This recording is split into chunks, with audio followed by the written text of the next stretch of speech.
Hello friends, स्वागत है आप सभी का एक बार फिर से आपके अपने यूट्यूब चैनल जीनियस स्टडी 2.0 में। फ्रेंड्स, इस वीडियो में हम देखने वाले हैं टॉप 30 क्वेश्चंस। देखिए, टॉप 30 क्वेश्चंस जो कि मानव रोग से संबंधित, ह्यूमन डाइजेस्ट के संबंधित टॉप 30 क्वेश्चंस देखने वाले हैं इस वीडियो में। इस टॉपिक पर हर एग्जाम में क्वेश्चन पूछे जाते हैं, तो वीडियो को अंत तक देखिएगा सभी, एक भी क्वेश्चन को स्किप नहीं करना। जो भी फ्रेंड्स चैनल में पहली बार आए हो, पहली बार विजिट किए हो, तो चैनल सब्सक्राइब करके बेल आइकन को प्रेस करिएगा एंड सभी लाइक ज़रूर करना क्लास को। देखिए, अपने अपने फ्रेंड्स के पास अगर कर सकते हो तो सभी शेयर ज़रूर करना।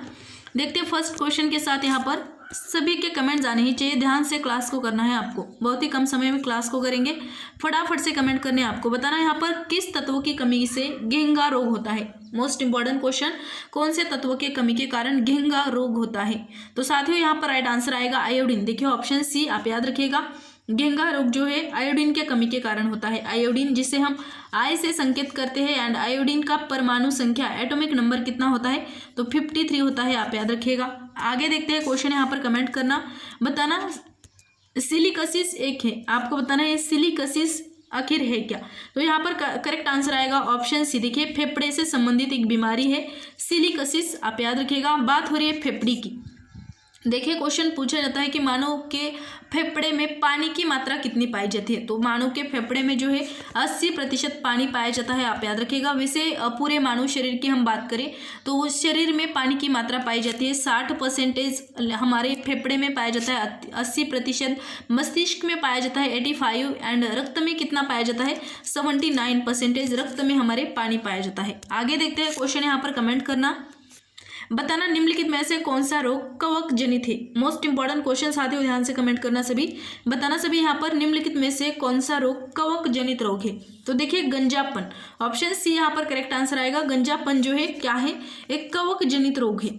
आगे देखते हैं क्वेश्चन, यहाँ पर कमेंट करिएगा सभी, बताना निम्नलिखित में से कौन सा पोटेशियम अल्पता से संबंधित है। आपको बताना है निम्नलिखित में से कौन सी बीमारी जो कि पोटेशियम के कमी के कारण होती है। इंपॉर्टेंट क्वेश्चन है, यहाँ पर करेक्ट आंसर आएगा निम्न रक्तचाप। देखिए ऑप्शन भी आप याद रखिएगा। निम्न रक्तचाप इस स्थिति को क्या कहते हैं, हाइपोटेंशन कहते हैं, जबकि उच्च रक्तचाप की स्थिति को कहते हैं हाइपरटेंशन। रक्तचाप मापा मतलब किससे जाता है, तो स्फिग्मोमेनोमीटर से मापा जाता है हमारा रक्तचाप। बात करें हम पोटेशियम की, तो देखिए पोटेशियम की खोज करी थी हम्फ्री डेवी ने, ठीक है। संकेत किया जाता है पोटेशियम को के से, एंड एटॉमिक नंबर कितना होता है, तो 19 होता है, आप याद रखिएगा।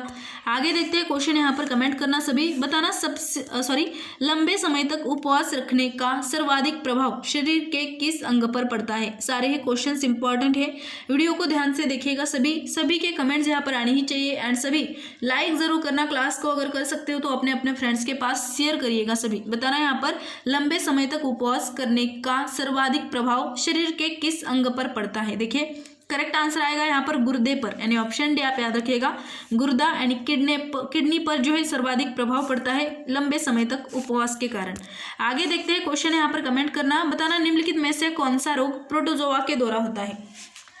इंपॉर्टेंट क्वेश्चन, निम्नलिखित में से कौन सा रोग प्रोटोजोआ के कारण होता है। देखिए यहाँ पर करेक्ट आंसर आएगा मलेरिया। ऑप्शन ए आप याद रखिएगा, प्रोटोजोआ के कारण होता है मलेरिया, जो कि संक्रमित मच्छरों के काटने से फैलता है। एंड इसके उपचार के लिए कौन सी औषधि का प्रयोग किया जाता है, तो मलेरिया के उपचार के लिए कुनेन औषधि का प्रयोग किया जाता है, जो कि सिनकोना की छाल के, सिनकोना जो एक पादप है, जो पौधा है, उसके छाल से प्राप्त की जाती है कुनेन औषधि, जो कि मलेरिया के लिए प्रयुक्त होती है। आगे देखते हैं क्वेश्चन, यहाँ पर कमेंट करिएगा, बताना हाइड्रोफोबिया किसके द्वारा होता है। मोस्ट इंपॉर्टेंट क्वेश्चन, आंसर सभी के आने चाहिए। यहाँ पर बताना हाइड्रोफोबिया किसके द्वारा होता है। तो साथियों, हाइड्रोफोबिया जो कि एक विषाणु के द्वारा होने वाला रोग है, आप याद रखिएगा।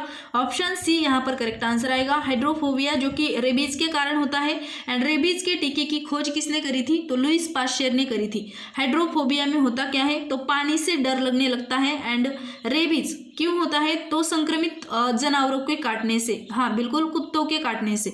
आगे देखते हैं क्वेश्चन, यहाँ पर कमेंट करना, बताना निम्नलिखित में से कौन सा रोग कीट के काटने से होता है। मोस्ट इंपॉर्टेंट क्वेश्चन, आंसर सभी को करना है यहाँ पर, निम्नलिखित में से कौन सा रोग कीट के काटने से होता है। तो साथियों यहाँ पर करेक्ट आंसर आएगा डेंगू। देखिए ऑप्शन भी आप याद रखिएगा, डेंगू जो है वह कीट के काटने से होने वाली बीमारी है। यहाँ पर बात हो रही है स्कर्वी की, तो मैं आपको बता दूं, विटामिन सी जिसका रासायनिक नाम एस्कॉर्बिक एसिड, उसकी कमी के कारण होता है हमारा स्कर्वी रोग, ठीक है, जो कि मसूड़ों से संबंधित है। एंड यहाँ पर बात हो रही है निमोनिया और दमा, ये क्या है तो श्वसन संबंधित बीमारियां हैं।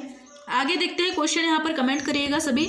बताना डेंगू बुखार में मानव शरीर में निम्नलिखित में से किसकी कमी हो जाती है। इंपॉर्टेंट क्वेश्चन, डेंगू बुखार जो कि कीटों के काटने से होने वाली बीमारी, आपको बताना है इस बुखार में मानव शरीर में निम्नलिखित में से किसकी कमी हो जाती है। देखिए प्लेटलेट्स की, ऑप्शन ए यहाँ पर करेक्ट आंसर आएगा, आप याद रखिएगा प्लेटलेट्स जो कि रक्त में पाए जाते हैं।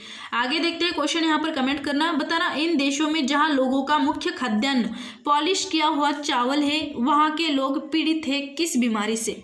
Very very most important question, ध्यान देना सभी। बताना इन देशों में जहाँ लोगों का मुख्य खाद्यान्न पॉलिश किया हुआ चावल है, वहाँ के लोग पीड़ित रहते हैं कौन सी बीमारी से। तो देखिए बेरी बेरी, ऑप्शन बी यहाँ पर करेक्ट आंसर आएगा, बेरी बेरी बीमारी जो कि विटामिन B1 के कमी के कारण होने वाली बीमारी है। विटामिन B1 जिसका रासायनिक नाम थायमिन, आप याद रखिएगा, पॉलिश किए हुए चावल खाने से बेरी बेरी जो कि विटामिन B1 के कमी के कारण।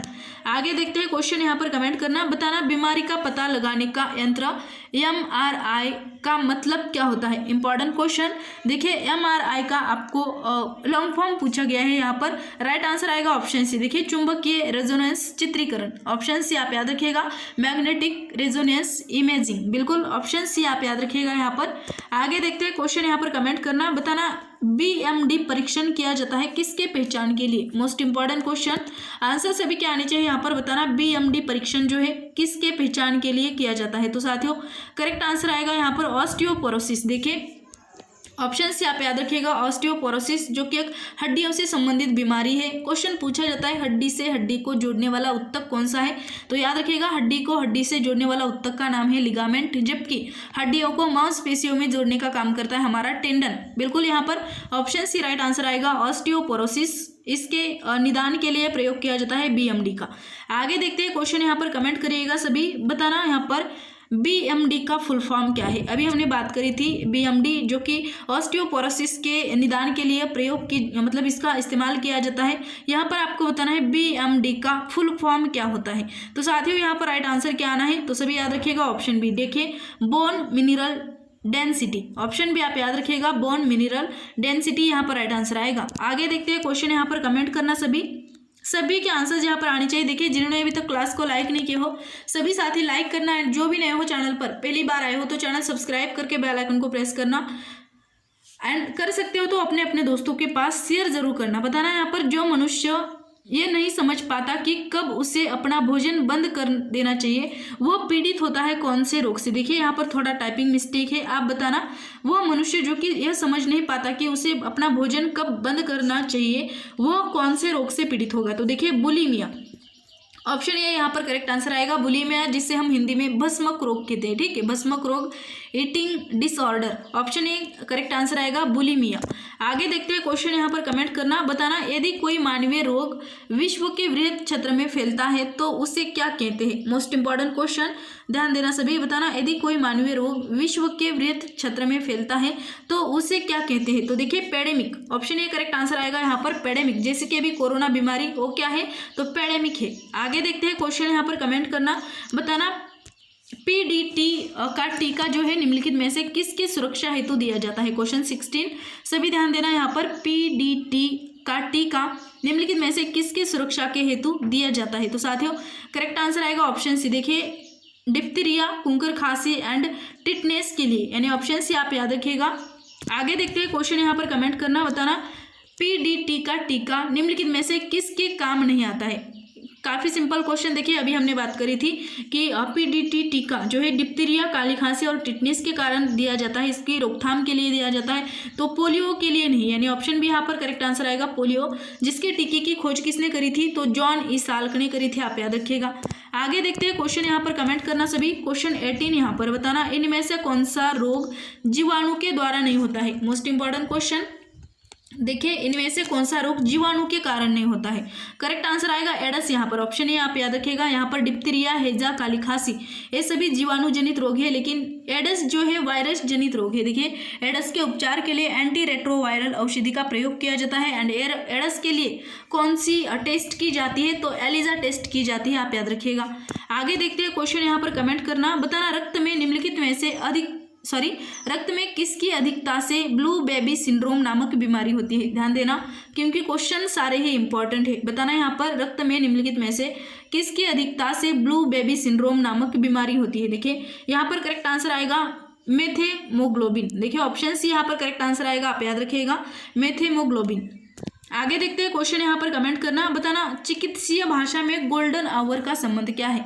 साथियों कमेंट सभी के आने चाहिए यहाँ पर, बताना सभी चिकित्सीय भाषा में गोल्डन आवर का संबंध किससे है। तो देखिए यहाँ पर करेक्ट आंसर आएगा हृदयघात से। ऑप्शन सी आप याद रखिएगा यहाँ पर हृदयघात। आगे देखते हैं क्वेश्चन, यहाँ पर कमेंट करना, बताना हृदय की धड़कन नियंत्रित करने के लिए निम्नलिखित में से कौन सा खनिज आवश्यक है। काफी इंपॉर्टेंट क्वेश्चन, कमेंट करने हैं सभी को। बताना हृदय की धड़कन नियंत्रित करने के लिए निम्नलिखित में से कौन सा खनिज आवश्यक है। देखिए यहाँ पर करेक्ट आंसर आएगा पोटेशियम। आप याद रखिएगा ऑप्शन सी पोटेशियम, जिसको हम चिन्हित करते हैं यानी संकेत करते हैं के से पोटेशियम। खोज किसने करी थी, हम्फ्री डेवी ने करी थी। एंड पोटेशियम की एटॉमिक नंबर कितना होता है, तो 19 होता है, आप याद रखिएगा। हम बात करते हैं यहाँ पर हृदय की धड़कन की। देखिए क्वेश्चन पूछा जाता है कि 1 मिनट में मानव की हृदय की धड़कन मतलब कितने बार धड़कता है दिल। तो देखिए 72 बार। अगर औसतन में बात करें तो 60 से 100 बार जो है हमारा दिल 1 मिनट में धड़कता है। आप बोल सकते हैं 72 बार एक्चुअली। आगे देखते हैं क्वेश्चन, यहाँ पर कमेंट करना सभी, बताना यदि मूत्र में एल्ब्यूमिन आ रहा है तो ऐसे व्यक्ति के निम्नलिखित में से किस अंग के फेल हो जाने से पीड़ित होने की संभावना है। मोस्ट इंपॉर्टेंट क्वेश्चन, ध्यान देना सभी यहाँ पर। बताना यदि मूत्र में एल्ब्यूमिन आ रहा है तो ऐसे में व्यक्ति के निम्नलिखित में से किस अंग का फेल हो जाने से पीड़ित होने की संभावना है। देखिए करेक्ट आंसर आएगा किडनी। यहाँ पर याद रखिएगा ऑप्शन बी किडनी यानी वृक्क, सभी याद रखिएगा यहाँ पर ऑप्शन बी करेक्ट आंसर आएगा हमारा। यहाँ पर बात हो रही है देखिए यकृत की। यकृत मैं हमेशा आपको बताती हूँ मानव शरीर की सबसे बड़ी ग्रंथि, जिसका वजन होता है 1.3 से लेकर 1.6 किलोग्राम, जबकि मानव शरीर की सबसे छोटी ग्रंथि कौन सी है, तो पीयूष ग्रंथि, जिसका वजन होता है 1.5 ग्राम, जो कि मस्तिष्क में पाई जाती है। एंड पीयूष ग्रंथि को कहा जाता है मानव शरीर की मास्टर ग्रंथि। आगे देखते हैं क्वेश्चन, यहाँ पर कमेंट करिएगा सभी। बताना ट्यूमर की पहचान हेतु प्रयुक्त रेडियोधर्मी समस्थानिक कौन सा है। इंपॉर्टेंट क्वेश्चन, सभी ध्यान देना यहाँ पर। बताना ट्यूमर की पहचान हेतु प्रयुक्त रेडियोधर्मी समस्थानिक कौन सा है। क्वेश्चन 23 यहाँ पर करेक्ट आंसर आएगा ऑप्शन सी। देखिए आर्सेनिक 74, ऑप्शन सी यहाँ पर करेक्ट आंसर आएगा। रेडियोधर्मी समस्थानिक आर्सेनिक 74 का प्रयोग किया जाता है ट्यूमर की पहचान करने के लिए। आगे देखते हैं क्वेश्चन, यहाँ पर कमेंट करिएगा सभी। क्वेश्चन 24, बताना रक्त कैंसर बीमारी को रोकथाम करने के लिए प्रयोग किया जाने वाला रेडियो समस्थानिक कौन सा है। कंफ्यूज नहीं होना है आपको। ट्यूमर के लिए प्रयोग किया जाता है आर्सेनिक 74 का। क्वेश्चन यहाँ पर पूछा गया है रक्त कैंसर बीमारी को रोकथाम के लिए प्रयोग किया जाने वाला रेडियो समस्थानिक। तो देखिए ऑप्शन डी यहाँ पर कोबाल्ट 60 करेक्ट आंसर आएगा। कोबाल्ट 60 आप याद रखिएगा, जो कि कोबाल्ट का समस्थानिक है। एंड सबसे ज्यादा प्रयोग में होने वाला रेडियोधर्मी समस्थानिक कौन सा है अगर पूछा जाए तो याद रखिएगा आप कोबाल्ट 60। आगे देखते हैं क्वेश्चन, यहाँ पर कमेंट करना। बताना कोबाल्ट 60 आमतौर पर विकिरण चिकित्सा में प्रयुक्त होता है क्योंकि यह उत्सर्जित करता है कौन। इंपॉर्टेंट क्वेश्चन, कोबाल्ट 60 कौन उत्सर्जित करता है। तो देखिए गामा किरणें, ऑप्शन सी, जिनकी भेदन क्षमता काफी ज्यादा होती है गामा किरणों की। ऑप्शन सी यहाँ पर करेक्ट आंसर आएगा। अल्फा बीटा गामा तीनों भी किरणों की खोज करी थी रदरफोर्ड ने, आप याद रखिएगा। आगे देखते हैं क्वेश्चन, यहाँ पर कमेंट करना। बताना हीमोफीलिया एक आनुवांशिक बीमारी है जो कि उत्पन्न करती है क्या। क्वेश्चन 26 यहाँ पर आंसर करने हैं आपको। बताना हीमोफीलिया एक आनुवांशिक बीमारी है जो कि क्या उत्पन्न करती है। देखिए रक्त का स्कंदन ना होना, ऑप्शन सी यहाँ पर करेक्ट आंसर आएगा। हीमोफीलिया से पीड़ित व्यक्ति का क्या होता है, तो रक्त का थक्का नहीं बनता है, आप याद रखिएगा ऑप्शन सी करेक्ट आंसर आएगा। आगे देखते हैं क्वेश्चन, यहाँ पर कमेंट करना। बताना अल्जाइमर रोग में मानव शरीर का कौन सा अंग प्रभावित होता है। मोस्ट इंपॉर्टेंट क्वेश्चन, सभी ध्यान देना यहाँ पर। बताना अल्जाइमर रोग में मानव शरीर का कौन सा अंग प्रभावित होता है। देखिए यहाँ पर राइट आंसर आएगा ऑप्शन बी मस्तिष्क, सभी याद रखिएगा।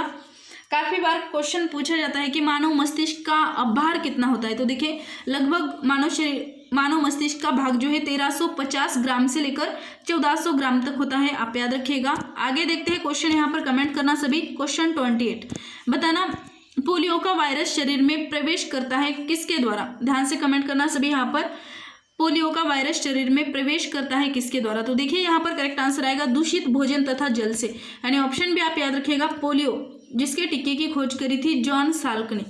आगे देखते हैं क्वेश्चन, जो कि सेकेंड लास्ट क्वेश्चन इस क्लास का। आंसर करना पोलियो का कारण क्या है? अभी हमने कुछ समय पहले बात करी थी कि पोलियो जो कि एक वायरस के द्वारा होने वाला रोग है। ऑप्शन भी यहाँ पर करेक्ट आंसर आएगा। देखिए वायरस की खोज सर्वप्रथम किसने करी थी? तो इंग्लैंड के जो वैज्ञानिक थे इवानोवस्की, उन्होंने करी थी विषाणु के सबसे प्रथम खोज। एंड जीवाणु की किसने करी थी? तो लीवेनहॉक ने करी थी जीवाणु की खोज बैक्टीरिया की, आप याद रखिएगा। आगे देखते हैं क्वेश्चन, जो कि लास्ट क्वेश्चन इस क्लास का। कमेंट करना सभी, बताना एथलीट फुट बीमारी होती है, आपको बताना है एथलीट फुट बीमारी जो है किसके कारण होती है? तो देखिए फफूंद से, यानी ऑप्शन भी यहाँ पर करेक्ट आंसर आएगा, कवक के कारण होने वाली बीमारी है एथलीट फुट, आप याद रखना। तो साथियों इस क्वेश्चन के साथ एक क्लास यहाँ पर खत्म होता है। कमेंट करके बताना क्लास कैसा लगा। देखिए जो भी नए थे चैनल पर, चैनल सब्सक्राइब करके बेल आइकन को प्रेस करिएगा। जिन्होंने अभी तक क्लास को लाइक नहीं की हो सभी साथी जरूर लाइक करना। एंड हम मिलेंगे अब कल दोपहर 12 बजे। देखिए ये तो हमारी थी प्रीमियर क्लास, लेकिन कल दोपहर 12 बजे होगी हमारी जनरल साइंस की लाइव क्लास। तो सभी को आना है, सभी अपने अपने दोस्तों को साथ में लेकर आना। गॉड ब्लेस यू सभी को। हंसते रहना, मुस्कुराते रहना, पढ़ाई करते रहना, ठीक। Love you to all of you guys. Good night.